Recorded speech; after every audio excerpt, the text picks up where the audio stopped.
Well, in honor of the fallen soldiers, tonight on Her Say, we'll be engaging ex-military officers who are ladies. One of them has had a chance to work with a general, that is Ogolla.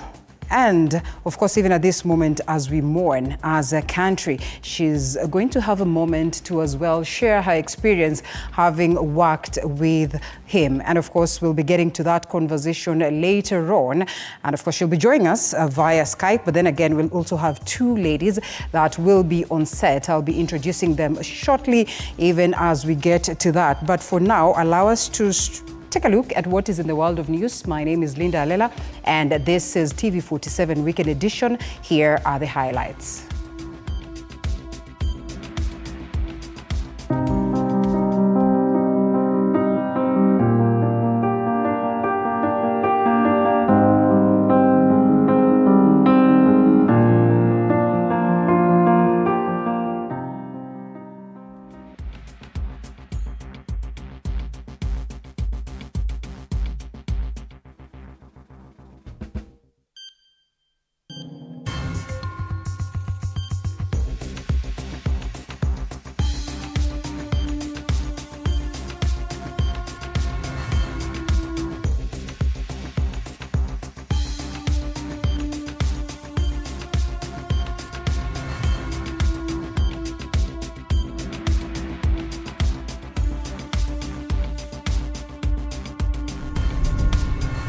Tonight,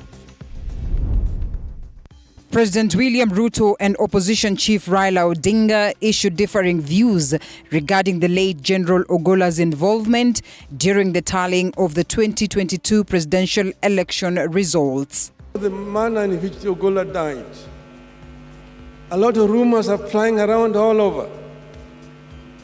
We want these rumors to be put to rest. And this can only happen if there's a thorough investigation to tell us the cause of the death.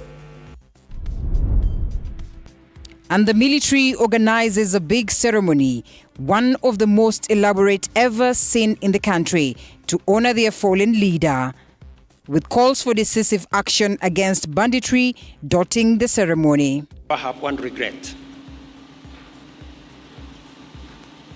He will not be there for me to see the transformation he had planned for our military.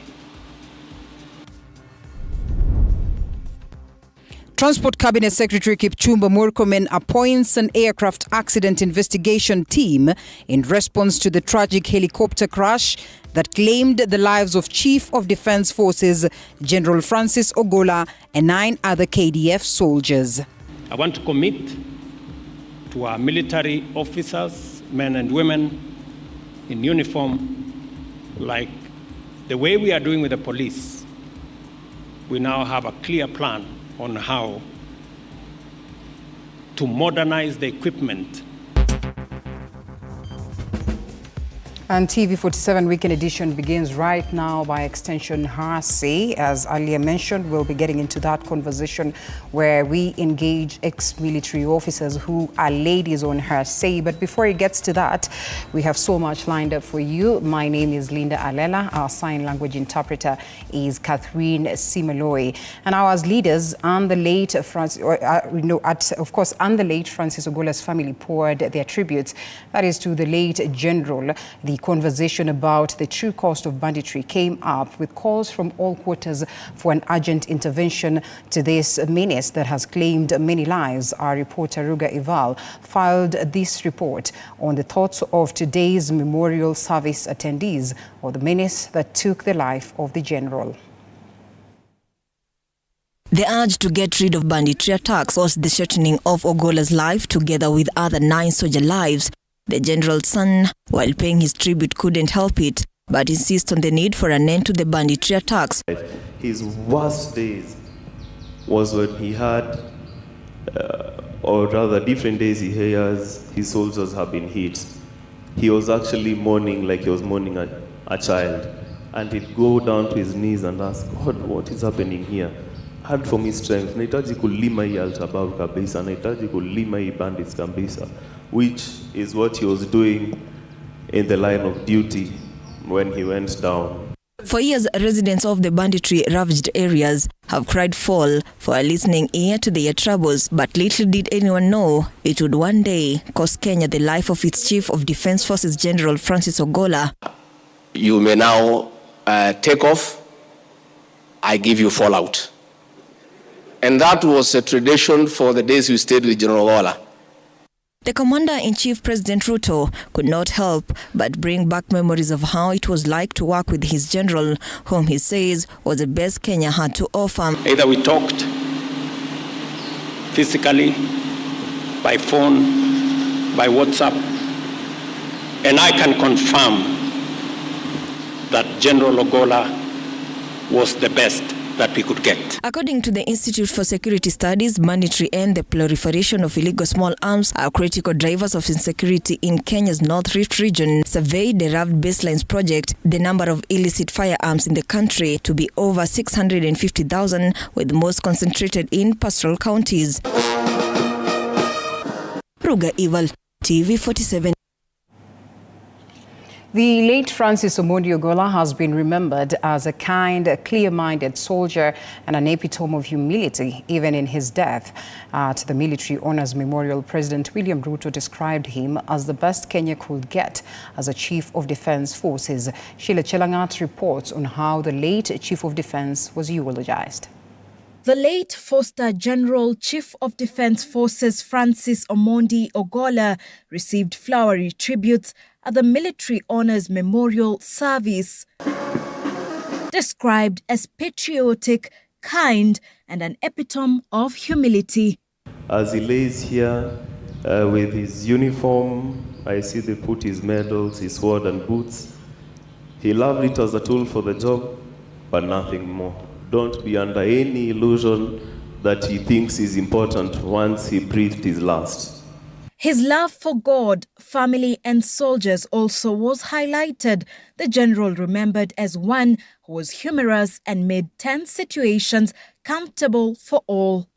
Many a time as we waited at the airport, Your Excellency, to welcome you or to see you off to foreign countries, the general would keep us busy with many good stories and keep us entertained.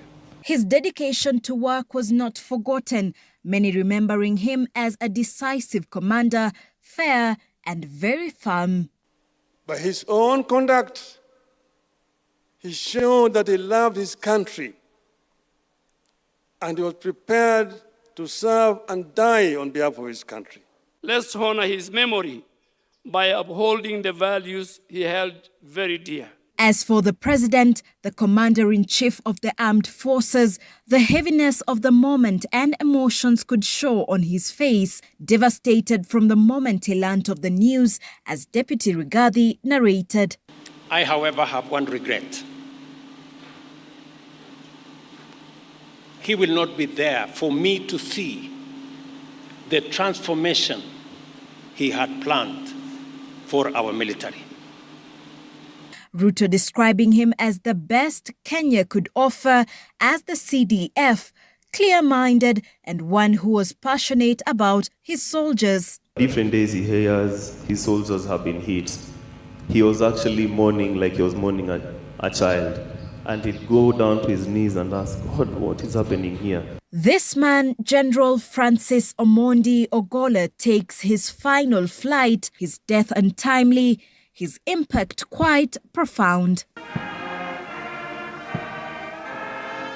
And as per his final wishes, the late General Francis Omondi Ogolla will take his final bow tomorrow at his rural home in Alego, Siaya County.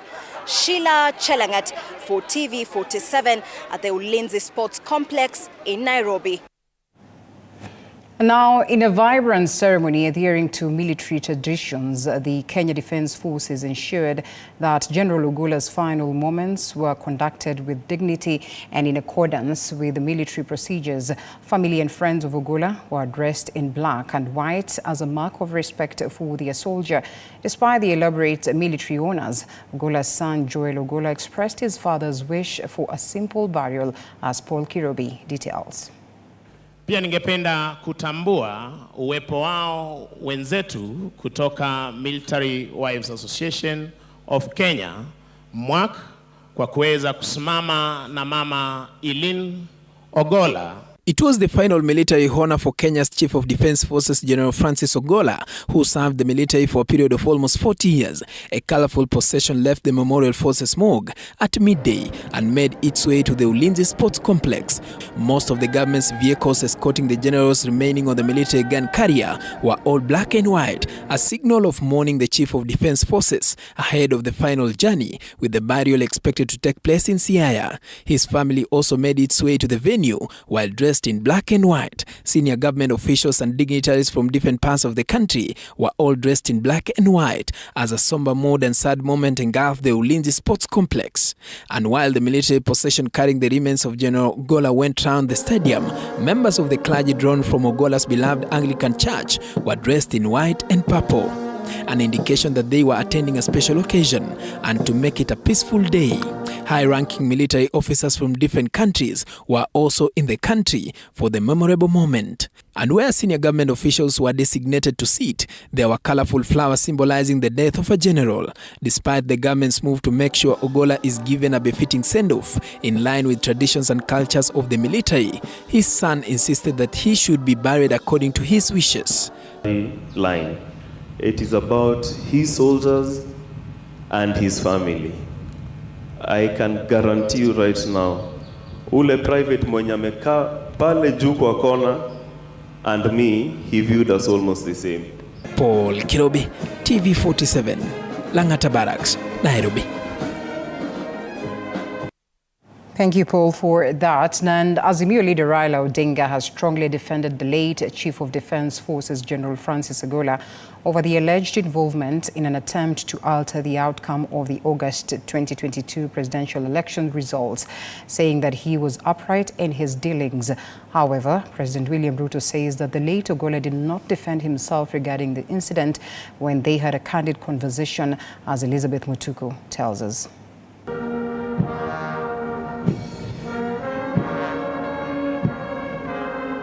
The final journey of the late Chief of Defense Forces, General Francis Ogolla. Kenyans were briefly taken back to the highly charged 2022 election and how the planned release of election results almost took a dangerous turn. Zimwi la uchaguzi wa mwaka 2022 lilipata nafasi katika ibada ya mwisho ya Ogolla. The events under the spotlight revolved around General Ogolla, accompanied by members of the National Security Advisory Committee, visiting the National Tallying Center in what some believed to have been a plan to tamper with presidential. Did not meddle in politics, as it has been alleged. The stigma, Your Excellency, because I knew this man very well. General Ogolla would never have contemplated or thought about going to Bomas of Kenya to force Mr. Chebukati to alter the results of last general elections. So if we want this to be removed, as we lay him to rest. But the president insists that the CDF's visit to the National Tallying Center at the Bomas of Kenya was meant to overturn his victory, a statement that he also brought up during roundtable interview with journalists in 2023. Ogolla is among the people who went to Bomas to try and overturn my victory. Do you know that?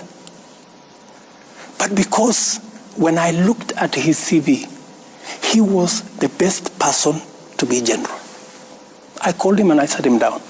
I told him, my friend, you went to Bomas to try and overturn my victory. Using the events at Bomas during the tallying process to primarily explain that he conceded merit over politics when he was appointing the late Ogolla as the military chief. General Ogolla for a meeting.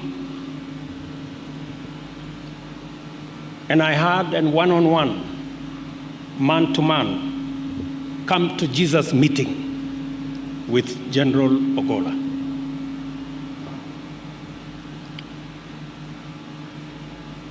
And when we concluded that meeting, General Ogolla told me the following: Mr. President, I have no defense. And I made up my mind that General Ogolla deserved to be the Chief of Defense Forces of the Republic of Kenya. And now new details suggest that a brief text message sent by late Ogolla, who was then the Vice Chief of Defense Forces, played a big role in preserving his career amid the intense political environment during the tallying of 2022 presidential election results.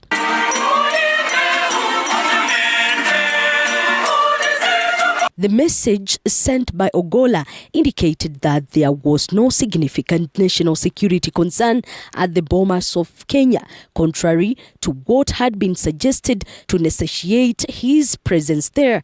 He had informed his superior at the moment, General Robert Kibochi, that the situation was primarily political rather than genuine security threat.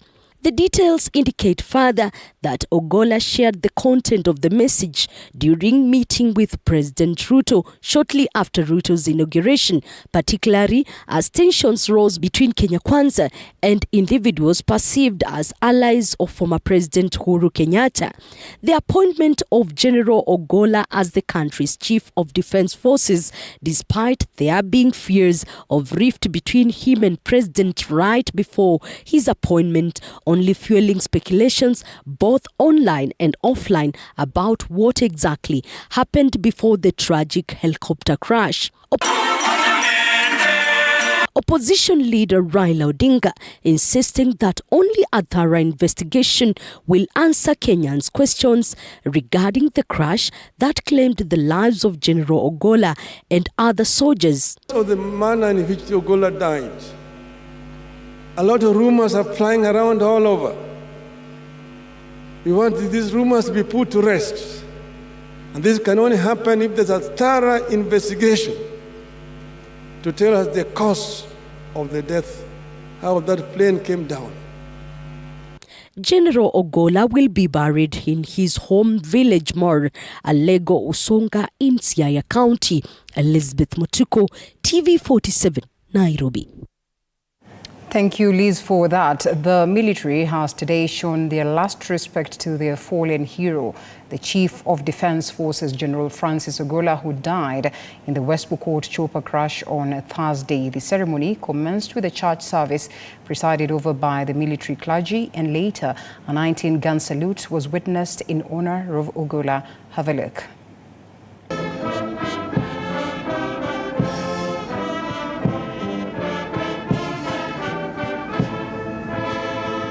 In honor of the fallen gallant soldier, the military today paid its highest tribute to its leader, the Chief of Defense Forces, General Francis Ogolla, one of his kind to hang his boots while in the line of duty, while assessing the status of schools in the banditry-prone areas of West Pokot. The lavish ceremony of honor began with a church service presided by the military clergy at the Ulinzi Sports Complex and was followed by a military reveille, a traditional method by militaries used to wake soldiers for duty, but in death appropriated to mean hope in the afterlife. The sounding of the reveille would signal the duty officers had completed their inspection of the perimeter and sentries will be able to stand down. In simple terms, a reveille will be just for taking of a roll call. The tunes of the last post followed, one of the most popular military short musical call played using the bugle or the trumpet to symbolize the final journey of CDF Ogolla and the end of his duty. The solemn and mournful melody aimed at reminding the mourners of the ultimate sacrifice made by the soldiers in serving the nation. Traditionally, the last post is played to signify that the duty officer has completed the inspection and secured the military camp for the night. In a non-aerobatic aerial salute, the missing man formation saw aircrafts flying in a formation with a deliberate gap before one aircraft disappeared, signaling General Ogolla's absence. The solemn gesture was followed by a traditional 19-gun salute.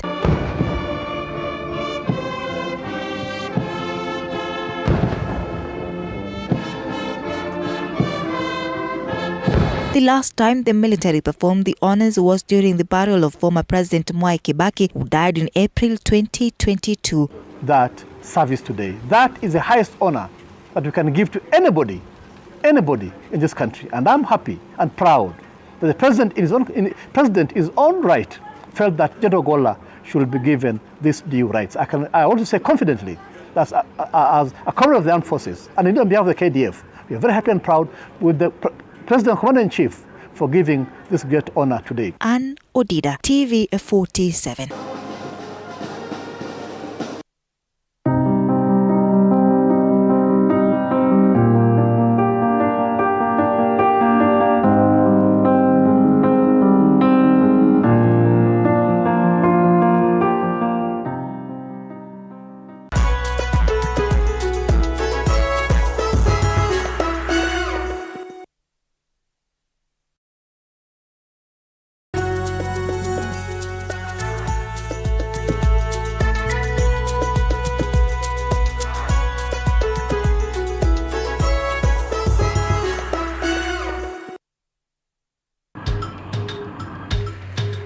Na safari hii katika Mfahamu Kiongozi tutakuletea viongozi aina mbalimbali. Nikuwe na Nisani kama 10 na pia nikuwe menua minibus. Minibus nikoniwa. Kushinda unaangalia simu ya mzee. Soma Biblia ama ingia kwa washroom ujisugue. Mpaka nimetoa hivi. I don't know whether any of my children would want to get into the political field. Sijajua bado. Kila Alhamisi saa 1:30 kuendelea.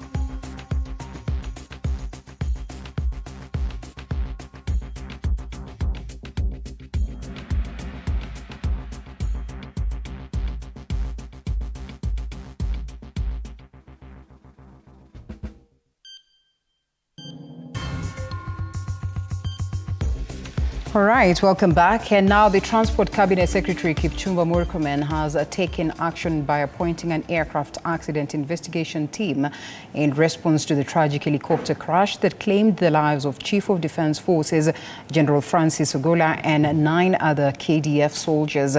Meanwhile, during the military honor for the late General Francis Ogolla at Ulinzi Sports Complex, Opposition leader Raila Odinga called for thorough investigations into the helicopter crash that killed the Chief of Defense Forces and 9 other military officers, adding that it is time for the country to modernize military equipment.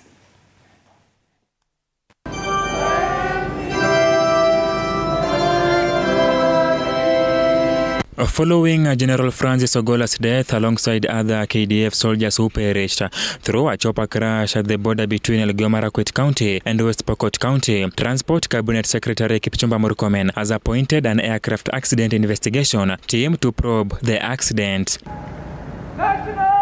In a Gazette notice, the team, to be led by Captain Peter Maranga, will review all accident reports regarding the crash. Other members who were appointed include Frederick Agri Opot, who will be the Vice Chair, Ndwati Herman Njama, Mike Mulwa, Fantas Kamau, Valentine Wendo, Matlin Lunani, and Brenda Mwago as the Secretary. Speaking at Ulinzi Sports Complex during the military honor and memorial service for General Ogolla, Opposition leader Raila Odinga said the investigation should establish why the helicopter crashed. Saying that because of the manner in which Ogolla died, a lot of rumors are flying around all over. We want these rumors to be put to rest. And this can only happen if there's a thorough investigation. Raila further revealed it is time for the country to take a look at the condition of military equipment. This is also time to take a relook at our equipment and our military. Because you have seen a number of these accidents over the last 5 to 10 years. There's been so many of these crashes. We want to put this to an end so that we can save lives of our people. Faki ya mwanzo ya kuondoka, wengine tutasalia kutulia. His sentiments were backed up by President William Ruto, who committed to the military officers that he will initiate a clear plan to modernize the equipment. I want to commit to our military officers, men and women in uniform, like the way we are doing with the police. We now have a clear plan on how to modernize the equipment that is being used. Nelson Mwereza, TV47, Nairobi. And burial preparations for the late General Francis Ogolla are currently underway at Senator BAMBA Primary School in Ogolla, Siaya County. Major General Paul Otieno, who is in charge of the preparations, has said that the ceremony will be a state function, but largely a military function. He has also added that only 50 people will be allowed at the burial site, with politicians being urged to stick to the agenda of the day. Various dignitaries are expected at the burial ceremony tomorrow, with President William Ruto being expected to attend. Burial preparations are currently ongoing at St. Obama Primary School grounds in Ogolla, Siaya County. Major General Paul Otieno, who is the coordinator of the preparations, says various local, national and international dignitaries are expected to attend, with the transport arrangements already in place. And it will be largely a military burial in terms of conduct, but we're also going to engage the local community in terms of the service. Speaking at the grounds, General Otieno says the burial site will hold a maximum of up to 50 people. Restricted is not the term that I'll use. We put in place appropriate arrangements to give the general a grand send-off, which is this venue. So everybody is going to be accommodated in this venue. There's no restriction. The ceremony as per the program will start at around 9 a.m. after the body of the late General Francis Ogolla arrives at the venue. We're going to use road transport. Already the hearse has been arranged for, and the transport for the dignitaries and other senior VIPs have also been arranged for. I've provided for transportation arrangement of about 500 people from Kisumu. Largely will use communal transport. Meanwhile, senior government officials led by Cabinet Secretary for ICT Eliud Owalo and Interior PS Raymond Omolo attended the birthday ceremony for General Ogolla's father Joel Oyeyo Okech, who turned 100 years today. They have asked politicians not to veer off the agenda of the day on the day of the general's interment. Tomorrow, we are coming to bury a general whom, if he liked or the way he had wished, would not even be having that ceremony. General was an extraordinary person because he had scaled the heights. He had achieved a lot. Vera Alberta, TV47. All right, thank you, Vera, for that. Remember, this evening on Her Say, we'll be having that conversation alongside military or ex-military officers who are ladies. I'm told that Madam Omolo will not make it, but all the same, we have a replacement of her, equally a lady who's worked with the general, that is, of course, General Francis Ogolla. And as we'll be getting to that conversation, we ask that you speak to us. As always, the hashtag is Her Say. But equally, we have our team down on ground that will be following up on this process for us. George Maringa will be there live and direct from Siaya County tomorrow.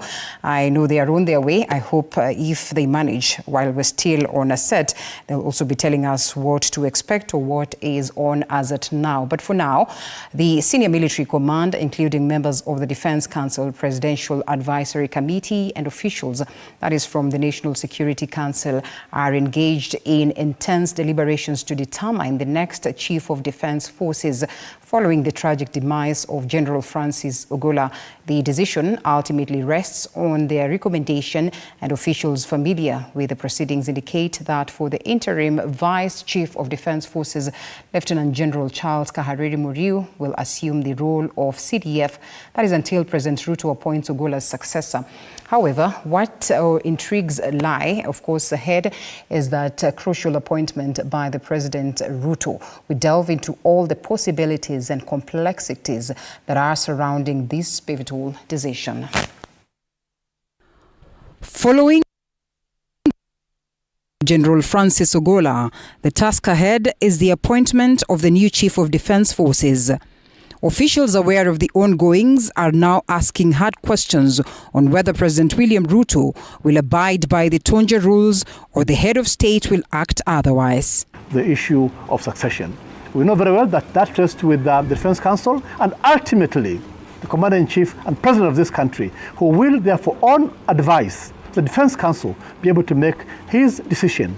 And that decision, I should mention very strongly, rests with the Commander-in-Chief. He's at liberty to pick anybody he feels suits that position. He's not tied down to anybody or any issues across. As this unfolds, the Vice Chief of Defence Forces Lieutenant General Charles Muriu Kahariri will continue acting as the CDF to fill the vacuum until a substantive appointment is made. That on the passing of a commander, there's never a vacuum at that moment.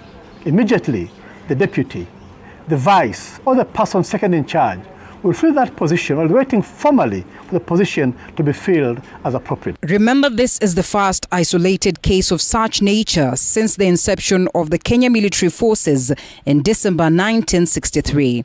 We have never had a CDF die while in office. As it stands now, the Vice Chief of Defence Staff, being acting capacity, has full capacity and full obligation to take the office as required of him until that post is filled formally. Details have also emerged suggesting all the lieutenant generals are eligible and possible successors of the late General Francis Ogolla. The two eligible lieutenant generals are Vice CDF General Charles Muriu Kahariri and the Vice Chancellor Defence University Lieutenant General Jameson Mutai. And who may fill that position? We have currently 3 sitting lieutenant generals who may qualify for this position. But I want to say again very clearly that decision rests with the President and Commander-in-Chief. He may even go out of that and appoint somebody else. Most probably, the CDF will come from the Navy, according to Tonje rules. Some officials say the President can ignore the Tonje rules and give the CDF position back to the Air Force, since General Francis Ogolla only did a year in office. Although in the current Air Force command structure, the remaining officers are of a lower rank for this senior-most position. The President can also disregard this and pick any of the senior military officials or promote those in the immediate senior ranks and appoint them as CDF. Reports have it that the current Vice CDF Lieutenant General Kahariri is the best placed to ascend and become the CDF. Lieutenant General Kahariri is from the Kenya Navy, and if this happens, it will be an adherence to the Tonje rules of rotational CDF roles within the services. It's not in contest. We have that process that was started by Major General Tonje, and basically we expect that the next CDF will automatically come from the Kenya Navy. Lieutenant General Charles Muriu Kahariri has previously served as the Deputy Commander at the Kenya Navy. The Vice Chancellor Defence University, Lieutenant General Jameson Mutai, is also a possible consideration. However, Mutai has never served as a service commander, which is normally considered for such senior positions. Also, Major General Thomas Njoroge Ng'ang'a, the Service Commander Navy, is being fronted for the position, even though his rank is a little bit lower in the military command structure. That means, if appointed, he will have to be promoted 2 ranks higher. Speculations are rife. President Ruto cannot appoint Major General Ng'ang'a as the CDF and have Lieutenant General Kahariri as the Vice CDF due to regional balance concerns. Mtafanya kazi vilivyo vile tumefanya hapo mbeleni. Ogolla's predecessor, General Kariuki Kibochi, was from the Kenya Army. Ogolla was appointed from the Air Force, and therefore, Kenyans await if the next CDF will originate from the Kenyan Navy. These are some of the considerations that the Defence Council will deliberate on and forward recommendations to the President. Other service commanders are Lieutenant General Davis Tarus, Kenya Army, Major General John Omenda, Kenya Air Force, and Major General Thomas Njoroge Ng'ang'a of the Navy.